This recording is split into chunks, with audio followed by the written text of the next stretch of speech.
Films பண்ணியிருந்துட்டு அதுக்கப்புறம் ஒரு complete ஒரு த்ரில்லர் அந்த ஜானரில் வரும்போது எனக்கு கம்ப்ளீட்டாக ஒரு டிஃப்ரெண்ட் எக்ஸ்பீரியன்ஸ் இருந்தது. ஸோ அதில் என்னுடைய பெஸ்ட்டு நான் கொடுத்துருக்கேன். 2 சாங் பார்த்தீங்க. அது ஒன்று ஆண்ட்ரியா பாடியிருக்காங்க, அந்த செம்பரம்பாக்கம் மீதி நல்ல வரவேற்பை கொடுத்துருக்காங்க. தென் இந்த மெலடி சாங் அது மானசியன் சித்தின்ராஜ் பாடியிருக்காங்க. ஸோ இந்த சாங்கும் நல்லா வந்திருக்கு. முக்கியமாக இந்த நேரத்தில் லிரிக் ரைட்டர் விவேகா சாருக்கு நான் தேங்க்ஸ் சொல்லிக்கிறேன். அவங்களால இன்னைக்கு வர முடியல, அவுட் ஆஃப் ஸ்டேஷன். ரொம்ப நல்லா லிரிக்ஸ் கொடுத்துருந்தாங்க ஸ்கிரிப்ட் கேட்டுட்டு. ஸோ இன்னொரு சாங் இந்த படத்தில் இருக்குது, அதை நான் வந்து ரிவீல் பண்ணலை. அது படத்தோட கிளைமேக்ஸில் இருக்குது. ஸோ படம் பார்க்கும்போது அந்த ஃபீல் நீங்கள் புரிஞ்சுப்பீங்க.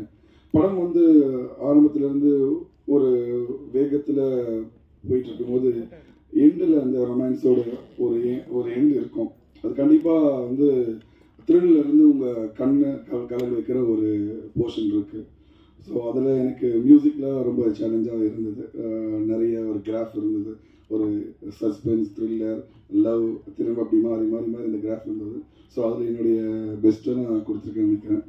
ஸோ படம் பண்ண ஆர்டிஸ்ட் ஸ்ரீகாந்த் சாராலையும் அன்ஃபார்ச்சுனேட்லி வர முடியல சில பர்சனல் காரணங்களால.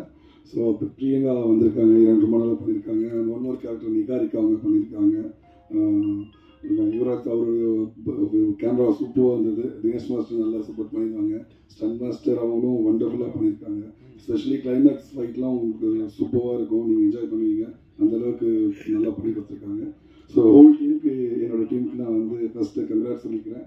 ஸோ சத்தமின்றி முதல் வெற்றி பெற இருக்கிறது உங்களோட கையில் தான் இருக்குது. நல்ல பாடல்கள் இருக்குது, ட்ரைலர் இருக்குது. இதை நீங்கள் இந்த அளவுக்கு கொண்டு போய் மக்களிடம் சேர்க்கணும்னு இருக்குது. ஸோ நான் தாழ்மையாக வேண்டி கேட்டுக்கிறேன். ரொம்ப நன்றி.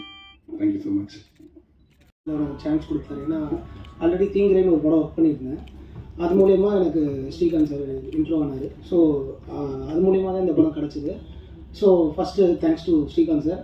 அப்புறம் பார்த்தீங்கன்னா டைரக்டர் ராஜேஷ் சார். அவர் எப்படி சொல்கிறேன்னா பயங்கர டேலண்டட் பர்சன், ரொம்ப எனர்ஜெட்டிக்கான ஒரு பர்சன். ஏன்னா நம்ம டே அண்ட் நைட் அந்த படத்தை வந்து ஒர்க் பண்ணி முடித்தோம். ஸோ நல்லா ஒர்க் பண்ணோம்.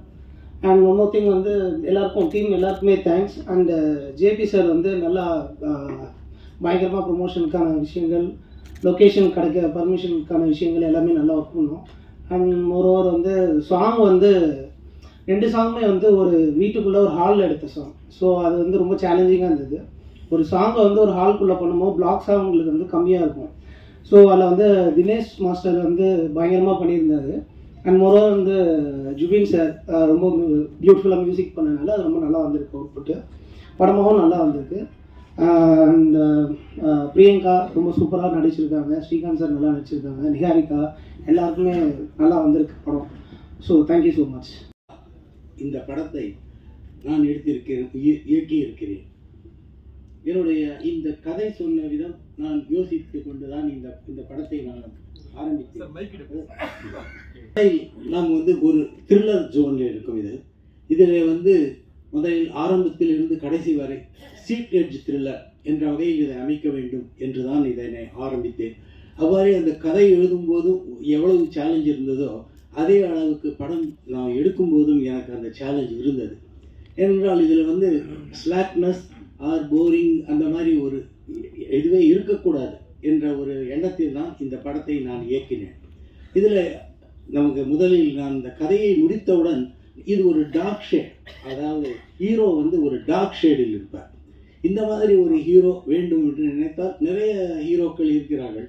ஆனால் நான் என்ன நினச்சேன்னா இதில் வந்து நம்ம ஒரு புது கேஸ்ட் பண்ணணும். புது கேஸ்ட்னா இதுவரைக்கும் இந்த ஜான்ரில் நடிக்காத ஒருவரை வந்து நம்ம இதை வைக்கணும் அப்படின்னு யோசித்தேன். அப்போ யோசித்த போது எனக்கு என்ன தோணுச்சுன்னா டோர் பாய், நெக்ஸ்ட் டோர், இல்லை ஒரு ப்ளே பாய், ஒரு லவர் பாய், இந்த மாதிரியே நடித்து கொண்டிருந்த நம்முடைய ஸ்ரீகாந்த் அவர்களை என் மனதில் கிடைத்தவுடன் தோன்றியவுடன் நான் அவரை சென்று பார்த்து அவரிடம் இந்த கதையை சொன்னேன். அவர் இந்த கதையை கேட்டதும் அவரும் இந்த மாதிரி ஒரு கதையை எதிர்பார்த்திருக்கிறார் என்பது எனக்கு புரிந்தது. அதனால்தான் அவர் உடனே இந்த கதையை ஏற்றுக்கொண்டு என் படத்தில் நடிப்பதற்கு ஒத்துக்கொண்டார். பிறகு இந்த படத்தை நாங்கள் வரும்பொழுது ஹீரோ இவர் என்று முடிவான பிறகு ஹீரோயினை தேடினோம். அப்பொழுது இவங்கள் பிரியங்கா அவர்கள் வந்து எங்களை வந்து நேரில் சந்தித்தார். அப்போ நாங்கள் பேசும்போது என்ன தெரிஞ்சதுன்னா, இவரை நான் முதல்ல பார்த்த உடனே ஒரு ஜட்ஜ்மெண்ட்டுக்கு வந்தேன். இவங்க வந்து நிச்சயமாக இந்த படத்துக்கு இந்த கதாநாயகி, ஏன்னா இந்த கதாநாயகி எப்படின்னா இந்த கதாநாயகியை சுற்றி தான் இந்த மொத்த கதையும் போகும். அதாவது அவங்க வந்து நிறைய இமோட் பண்ண வேண்டிய சீன்கள் இருந்தது. அவங்க அதே மாதிரி லவ் அப்படிங்கிறதையும் அவங்க காட்டணும். இந்த படம் முழுக்க இவங்க வந்து ஒரு மனப்போராட்டத்தில் இருப்பாங்க. காதல் அப்படிங்கிற உள்ளுணர்வு, ஆனால் தான் யார், தன்னுடைய நிலை என்ன அப்படிங்கிறதே புரியாத ஒரு நிலையில் இருப்பாங்க. இப்போ ஹீரோ வந்து இவங்களை ஒரு விபத்துலேருந்து காப்பாற்றி கொண்டு போய் தன் வீட்டில் வைத்திருப்பார். இப்போ வந்து இவங்க என்ன நினைப்பாங்கன்னா, என்னுடைய காதலன் யார், தனக்கு திருமணம் ஆகிவிட்டதா இல்லையா, இந்த மாதிரியான ஒரு டைலமா, அந்த டைலமாலேயே அவங்க இருப்பாங்க. இப்போ இவங்களை சுற்றி சில ஆபத்துகள்லாம் வந்து சூழும். இத்தனையும் அவங்க எப்படி அதுலேருந்து மீண்டு வரதுக்காக, ஆனால் உதவி வந்து இவர் ஹீரோ. இந்த ஹீரோ வந்து டார்க் ஷேடில் இருக்கிறவர். அதனால் இவங்க பார்க்கும்போது இவங்களுக்குள்ள ஒரு பயமும் இருக்கும். இந்த மாதிரி ஒரு கேரக்டர் இருக்காரு, இவரா என் கணவர், என் காதலன் அப்படிங்கிற மாதிரிலாம் இருக்கும். ஆனால் ஒரு ஸ்டேஜில் அவங்களுக்கு அந்த ரிலேஷன் கிடைக்கும், யார் அப்படின்னு. அந்த போராட்டங்களுக்கு நடுவர் கடைசியில் இவங்க 2 பேரும் ஒன்றா சேர்ந்தாங்களா இல்லையா அப்படிங்கிறத இந்த கதையினுடைய அவுட்லைன். இவங்க ஹீரோயினாக நடித்தது வந்து உண்மையாகவே என்னை பொறுத்த வரைக்கும், நான் முதல்ல இவங்களை பார்த்த உடனே ஒரு இன்ட்யூட்டிவாக நான் என்ன ஃபீல் பண்ணேன்னா, இவங்க நிச்சயமாக நல்லபடியாக நடிப்பாங்க, இந்த கேரக்டர் வந்து அவங்க பொருத்தமாக அதை செய்வாங்க அப்படிங்கிற நம்பிக்கை எனக்கு இருந்தது. அதனால் அதை பார்த்தோன்னே அவங்கள நான் வந்து ஓகே பண்ணி அவங்கள வந்து என்னோடய கதாநாயகியாக அவங்கள கொண்டு வந்தேன். ஆனால் அவங்க பண்ண போதே எனக்கு என்ன தோணுச்சுன்னா, இதில் இமோஷன் வந்து நிச்சயமாக அவங்க வந்து ரொம்ப அழகாக காட்டணும். அந்த இமோஷனெல்லாம் அவங்க எந்த இடத்துல, அதாவது ஒரு சேலஞ்சிங்காக இருக்கும். ஒரு குழப்பத்தில் இருக்கிற ஒரு பெண்ணு திடீர்னு அவங்களுக்கு வந்து சின்னதாக ஞாபகம் வந்து இந்த ரெவலேஷன்லாம் வரும்போது அதையும் தாண்டி இவங்க வந்து அந்த எமோஷனும் பண்ணி ஆகணும். அப்போது அந்த குழப்பத்துக்கு நடுவுலையும் இமோஷனை காட்டி அவங்க தன்னை சந்தோஷப்படுத்துகிறாங்க. பார்க்குற உங்களுக்கும் ஒரு பரவசம் ஏற்படும். அந்த மாதிரி அவங்க நடிச்சிருக்காங்க. நிச்சயமாக நல்லா வருவாங்க அவங்க. அடுத்து நான் அதை கேட்டபோது, இவர் இதுக்கு முன்னாடி படங்கள் நிறைய பண்ணியிருக்காரு. அவருடைய இசையமைப்பு வந்து நான் பார்த்தேன், அந்த அரேஞ்ச்மெண்ட் இதெல்லாம் ரொம்ப அழகாக இருக்கும். இந்த கதை மியூசிக் பண்ணுறதுக்கு எனக்கு ரொம்ப பிடிச்சிருக்கு அப்படின்னு சொன்னார். அதனால் அவருடன் வாங்கன்னு சொல்லி அவர் கூப்பிட்டோம். நான் கொண்டு வந்திருக்காரு.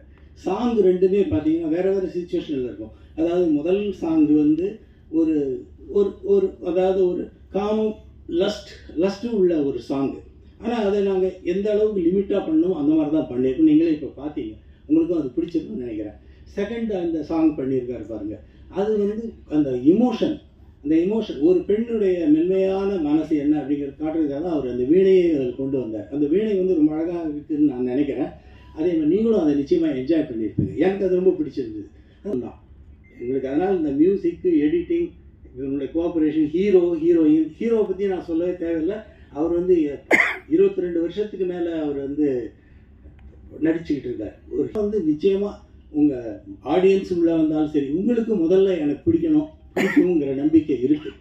நீங்கள்லாம் வந்து பத்திரிகையாளர்களும் ஊடக நண்பர்களும் நீங்கள்லாம் என்ன ரிவ்யூ கொடுக்குறீங்கிறத பொறுத்து தான் எங்கள் படம் வந்து தியேட்டருக்கு ஜனங்க வராங்களா, எப்படி அதை ரசிக்கிறாங்கிறத நீங்கள் பாருங்கள். படத்தை பார்த்துட்டு உங்களுக்கு திருப்தியாக இருந்தால் நல்ல ரிவ்யூ கொடுக்கணும்னு வேண்டிக்கிறேன்.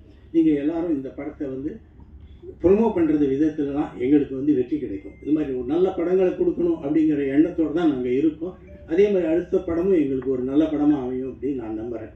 அதனால் ரிலீஸ் ஆகுது, நீங்கள் தியேட்டருக்கு வர ஜனங்கள் வந்து வரும்படியாக ஒரு நல்ல விமர்சனம் கொடுத்து எங்களை வெற்றி அடைய செய்யணும். நன்றி, வணக்கம்.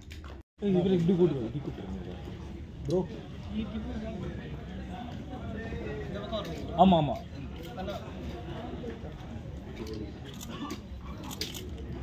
क्या